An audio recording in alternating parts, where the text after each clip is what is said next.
This reconfiguration does not mean that we're able to avoid tough decisions or ignore structural budget challenges that put us in the position here in the first place. We had to take these issues head on. You are hearing from Mayor Bruce Harrell yet again, talking about a reconfigured budget, as he puts it, one with plenty of structural issues and tough decisions. Yes, tough decisions and some politically savvy ones too, as we are seeing when we pull this budget apart. Plus, what about the latest move from the Seattle PD to not respond to every tripped security alarm in the city? And where are voters going to go on Proposition 1, the transportation levy? Well, we're discussing this and a whole lot more this week on Seattle News, Views, and Brews, your coffee break political podcast. I'm Brian Callanan. I am a host on Seattle Channel, and the views expressed here are mine, all mine. My co-host, David Croman, is on leave, so I'm back with a very special guest, old friend, great friend, the OG himself, Kevin Schofield. Kevin, great to have you back here. How you doing, my man? Brian, I'm confused. Where have you been? I've been sitting on Zoom for a year and a half waiting for you to start the meeting. Where have you been? Come on. Man, that's fair. That's fair. Good to see you back once again, Kevin. It's great to be back. It's great to be back. Yeah. Thanks for being here, my man. Thank you, Kevin. Kevin is writing for Post Alley, doing some great work there. Make sure you check it out. Thanks also to City Grind Espresso, the background noise sponsor for the audio podcast. It's on the first floor of City Hall. And a special thanks to the show patrons. I very much appreciate your outpouring of support, especially in light of the fact that my job at Seattle Channel would be cut under the mayor's proposed budget. I appreciate everybody reaching out. That means a lot to me, and I thank you. If you're listening and you like what you hear, support the show on Patreon, Seattle News, Views, and Brews. A big thanks also to Converge Media. The video version of the podcast airs on Converge Wednesday nights at 7. All right, let's get off and running with Right Here, Right Now. Kevin, my analytical friend, you are on the show at a key time when the council is working through the mayor's $8.3 billion budget proposal. Seattle has a $250 million budget. We've been talking about that a lot on the podcast. And before we get into how the mayor wants to balance the budget, I do want to talk about how we got here. You had a breakdown on this in Post Alley. Before the payroll tax came into play, we're going to get to that in a couple minutes, the city was getting the majority of its money from 4 sources: property taxes, utility taxes, those are tied to population growth, and then business and occupation, or B&O taxes, and retail sales taxes, those tied to economic growth. So we had a growing population and a growing economy in the late 2010s, but it wasn't quite sustainable. Can you pick up the thread from there? Yeah, so of those 4 sources, one of them in particular, property tax, under the state constitution is limited to growing at 1% a year plus whatever new construction there's in a given year. So as long as we're in that long period where inflation was about 2%, they could kind of cobble together enough other extra money to cover the fact that property taxes revenues are growing slower than inflation. Mm-hmm. And inflation, of course, driving all the city's material costs, whole bunch of costs for the city, at some level also growing payroll as well, mm-hmm. because cost of living increases need to happen. But then when we hit the pandemic and the economy kind of tanked, yeah. and inflation went sky high, as there were disruptions in all sorts of things in our economy, yeah, that just became clear that property taxes couldn't keep up anymore. Yeah. And then we saw basically pain in all 4 of those revenue sources. Okay. And the city had already been warning that this whole issue about we're tied to major revenue sources that aren't sensitive to inflation, and so eventually it's going to come bite us back because inflation isn't going to be at 2% forever. Mm. And then that day came.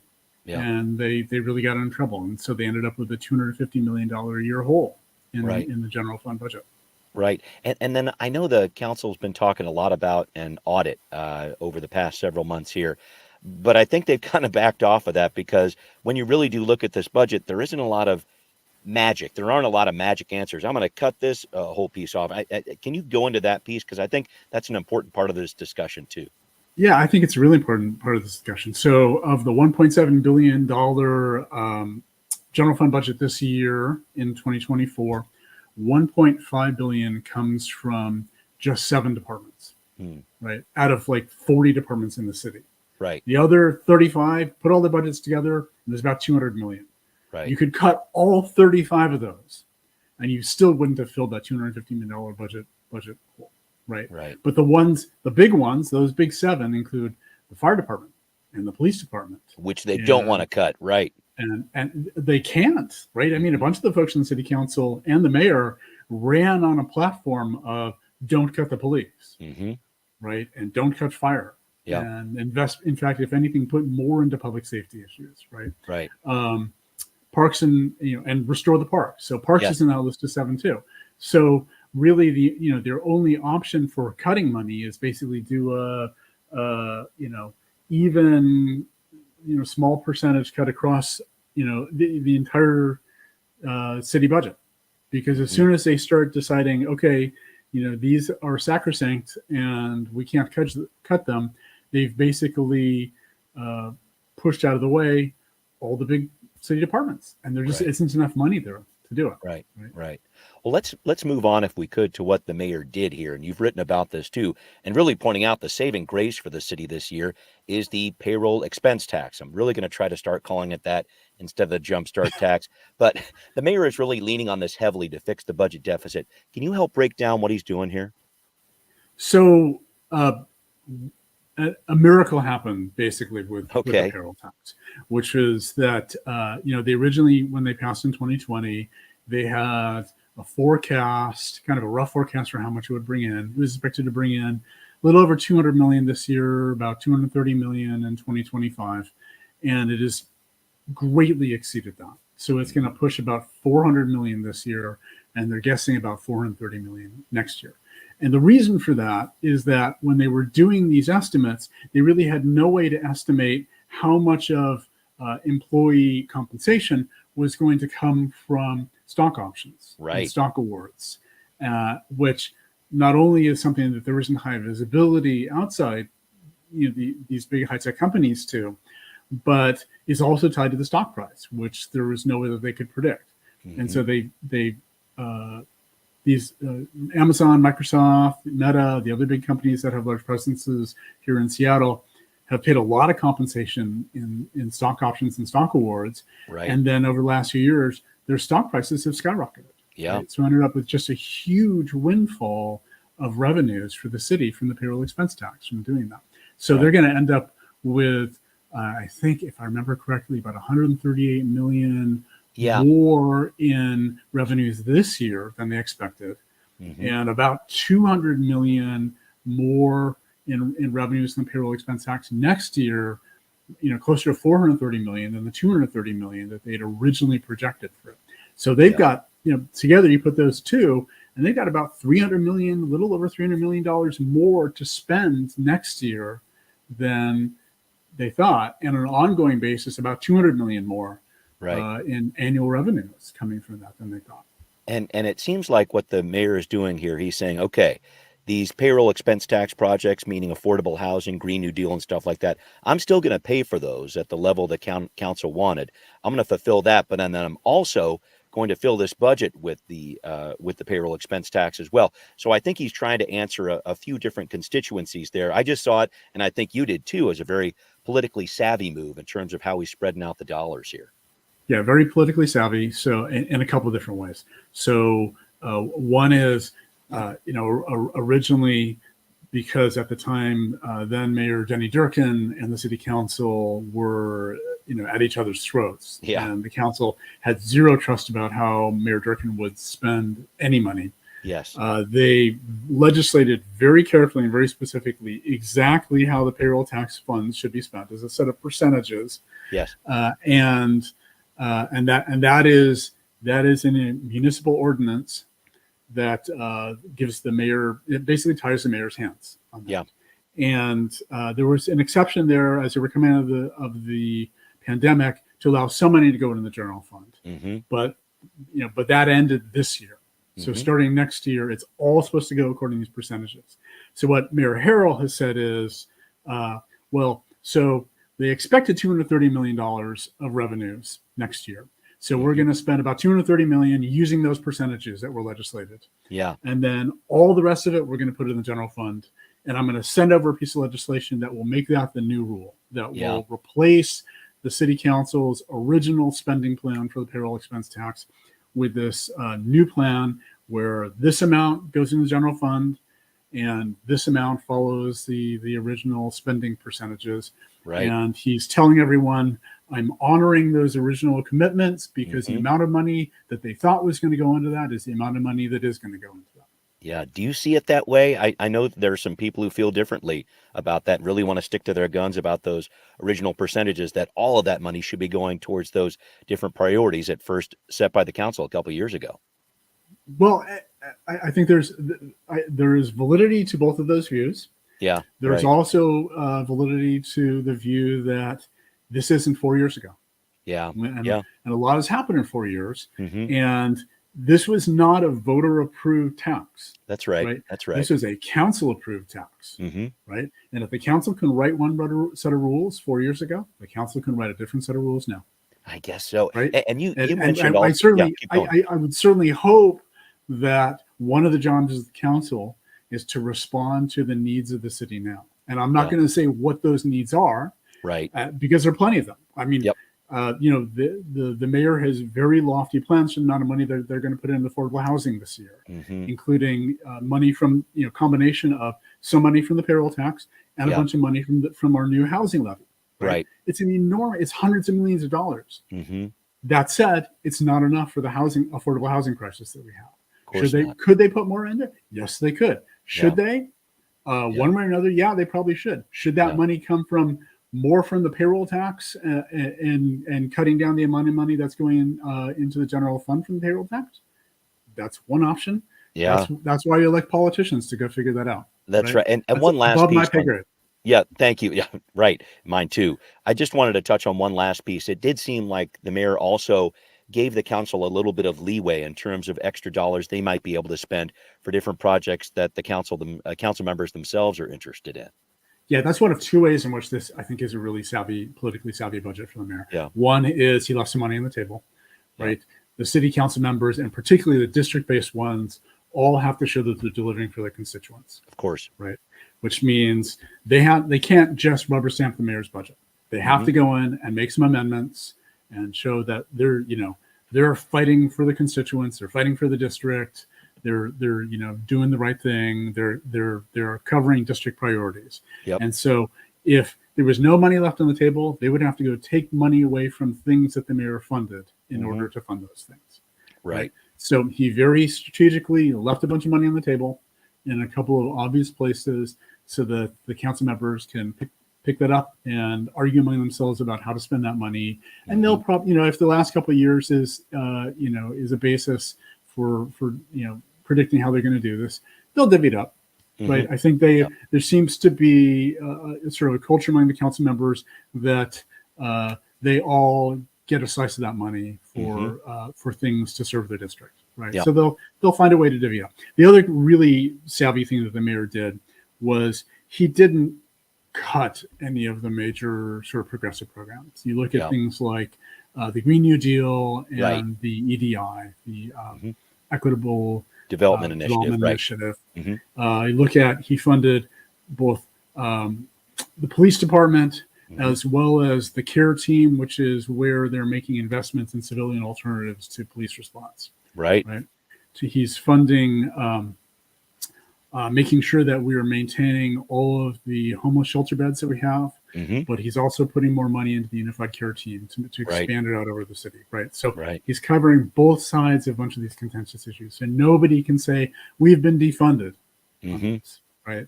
Everybody gets a little bit of what they wanted. Nobody gets everything that they wanted, but everybody gets a little bit. And it just makes it harder for anybody to complain too loudly about this. All right. All right. Well, thank you for that, Kevin. And I know a lot of listeners out there are saying, but wait, this is a biennial budget. So how are things looking in 2026?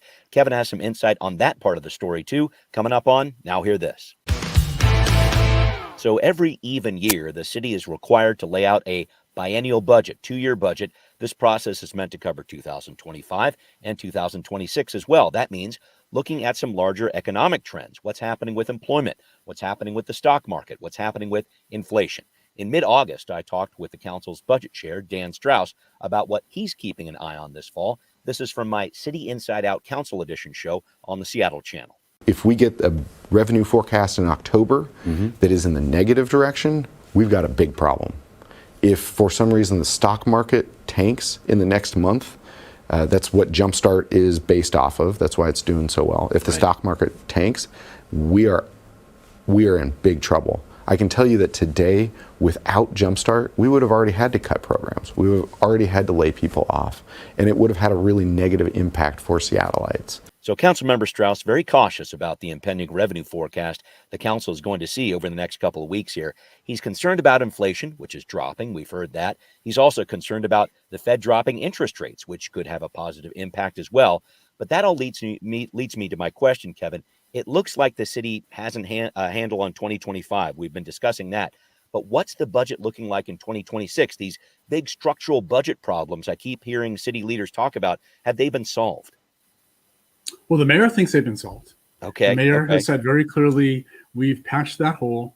It was, expected to be $250 million a year. So it'd be $250 million in the hole for 2025. And if they didn't patch it, it'd be $500 million by the time we get to the end of 2026. Yeah. But through using the payroll tax, the mayor thinks he's fixed that. And that will carry over. So he thinks he's got a balanced budget for 2026 as well. I kind of dug into the details, and maybe it's not quite so clean. If you look at enough places, you look at places where they've kind of fudged the numbers a little bit. So, for example, one of the issues with the payroll tax is, and we talked earlier about how a lot of the windfall is based on stock options and stock awards, and that stock price going up. Well, the stock price can go up, stock price can come back down. It can be volatile for sure. So they're absolutely expecting a lot of volatility in that payroll tax. So what the mayor has said is it'd be a smart thing to do to save 10% of the annual revenues every year and just carry that over to next year as a buffer in case the next year's payroll tax revenues are a little lighter. So expecting $430 million in 2025, he's saying we're not going to spend $43 million that, and we'll just carry it over. 2026, he doesn't quite do that. Okay. He got a little short, saved himself another $12 million that he could sort of bring up above the line and spend next year to make it even out a little bit more. There are a couple other places where you find things like that in there. So, is it really? It's certainly not $250 million out of whack. Yeah. It may be, $50 million out of whack, which is not impossible for the mayor and city council to solve in the following year by tweaking this and tweaking that. But is the budget hole really as closed as they say it is? Maybe not. I think we're just going to have to see. But honestly, nobody really takes the second year budget very seriously. Nobody's really looking at the 2026 stuff. The big question here is, have they found a structural solution with the payroll tax to solve the ongoing, budget deficit or not? Yeah. And mostly it seems like they have. The devil's going to be in the details. Lots of other stuff could change between 25 and 26. So, it's hard to know definitively what's going to happen to all that, but, we'll see. Yeah. And there's another piece of this I thought was really interesting. You mentioned in Post Alley how much businesses are paying into the city's tax coffers and how much we should expect them to pay. This whole idea of big businesses, especially, you got to pay your fair share. We hear that a lot. Can you break down that concept? Because it does seem like businesses are paying a good amount of taxes into the city's coffers here. Yeah. So, when this was originally passed and the payroll tax was originally passed, there was a lot of backroom negotiation around this. And the city council members, especially Councilmember Mosqueda, then City Councilmember Mosqueda, was really sort of driving the negotiations around this to find a place where, big businesses in the city would complain, but not too loudly. It wouldn't try to do anything politically or legally to try to really block the payroll tax going forward. And, they ended up with a place where it raised about $230 million. And big business certainly complained. Business community as a whole sort of complained about that. But, nobody really did anything seriously, that would block the thing going forward. Okay.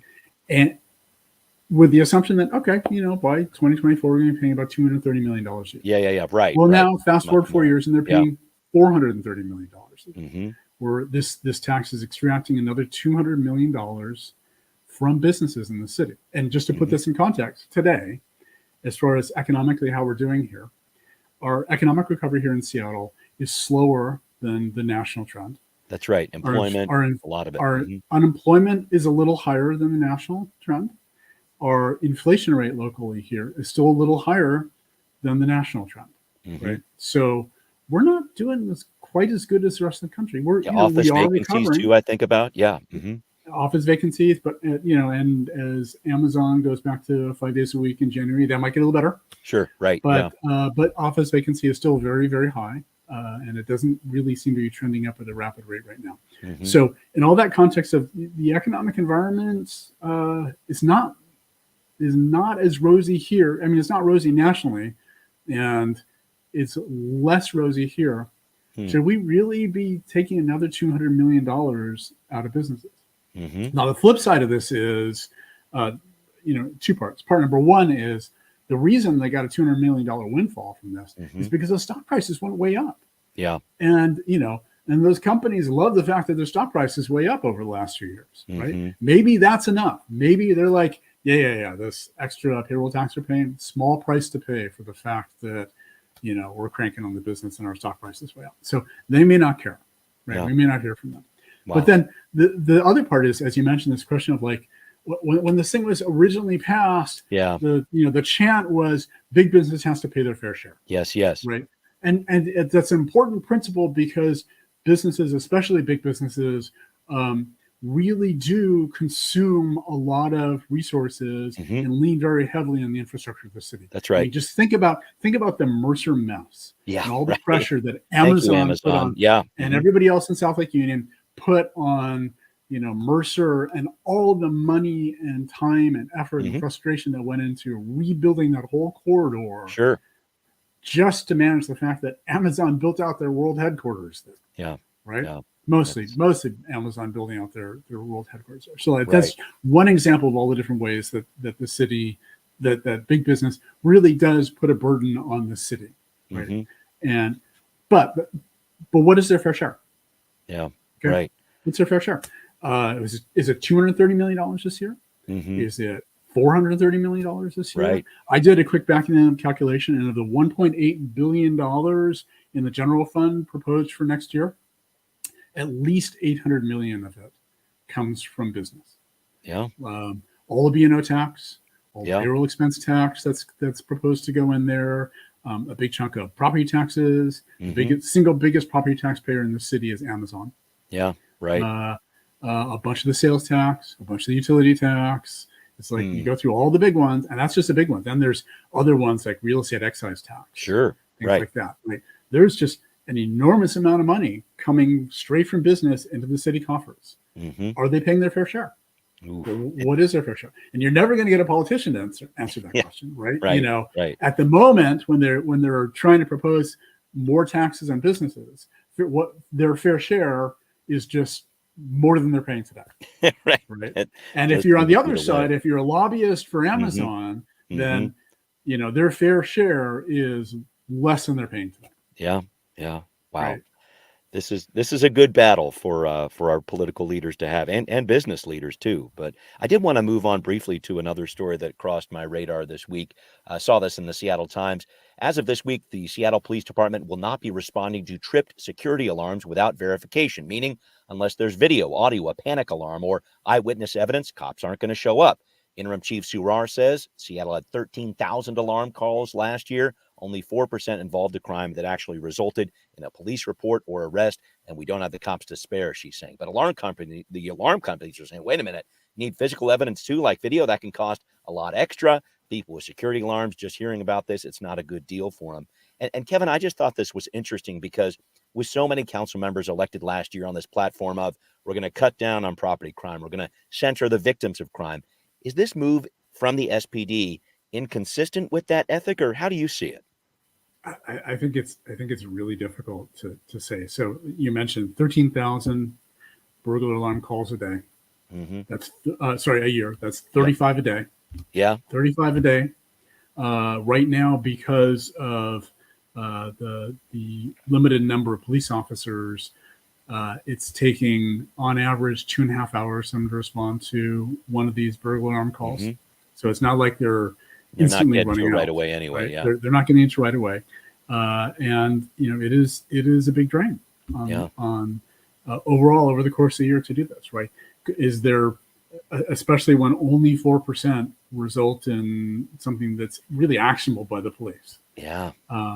But I think to me, when I look at this, the big winner in this, in the end, is going to be the private security companies. Yeah. And security When people levels. switch over. They're, Yeah. they're gonna they get to go tell all their customers, oh, you got to buy more equipment, you got to buy cameras. That's right. Got to buy cameras, and the security companies that actually put security personnel on site, at businesses and things like that to patrol. Yep. They're going to be hiring a bunch more people. And Yeah. And to me, I think you can look at it. One side is as you put out, as you said, this is going to be at some level a struggle for the city council members who campaigned on the issue of public safety, Right. and centering the victims of property crime. Right. But it's also really sort of raises questions about, are we moving in the direction of privatizing public safety? Yeah. Right. If we can't rely on the police to respond to burglar alarm calls, that is going to grow the private sector of public safety. Right. Which already has such a Is that a good thing? Yeah. I'm not sure that's a good thing. That is and given that pretty much every law enforcement agency across the country doesn't have enough officers, and there's a real fight for real competition for who can hire them. Yes. It's not like everybody's going to be staffing up their public safety departments, right? Yeah. Everybody's going to be shorthanded in that for a long time. So are we setting up for competition between the public safety departments and the privatized essentially public safety departments? And who can afford those privatized public safety departments? That's really where it gets tough, right? Yeah. Do we end up with haves and have-nots? Yeah. Where the haves, the ones with money, the people and the companies with money end up going to private public security, public safety, and everybody else goes to the understaffed, underfunded public safety organizations. Wow. It is going to be a really tough political situation to work out over the next few years if this is really the direction we're going. Those are the only kinds we talk about on this show, Kevin. I know that. Well, coming up, one of the first things you're going to see on your City of Seattle ballot is Proposition 1, otherwise known as the Transportation Levy, the biggest levy in city history. And the Department of Transportation is working hard to get it passed in more ways than one. We're going to tackle that story on What's Next. Kevin, another story I saw in the Times this week, with just about 30-ish days left until Election Day, the Seattle Department of Transportation is on a tear, repairing bridges left and right. The transportation levy we voted for back in 2015 said, we're going to fix 16 bridges. And by golly, looks like they're going to hit that number or get very close to it, according to what the Times is reporting, with all the work that's happening right now. And Kevin, I just wanted to ask you, do you see this as SDOT trying to prove the value of the new levy, which is a record-setting $1.55 billion right before the election, or just a whole lot of catch-up after a stoppage of work during the pandemic? Yes, I think it's both. Yes and yes. Okay. I think it's both. I think I certainly have some sympathy for SDOT. Yeah. Right.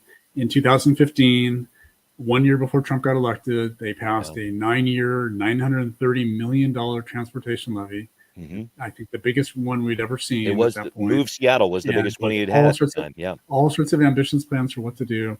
And then Trump got in office and cut federal transportation funding, especially for blue states. Right. They got, for 4 years, they got no help from Federal Department of Transportation, or very little help from them.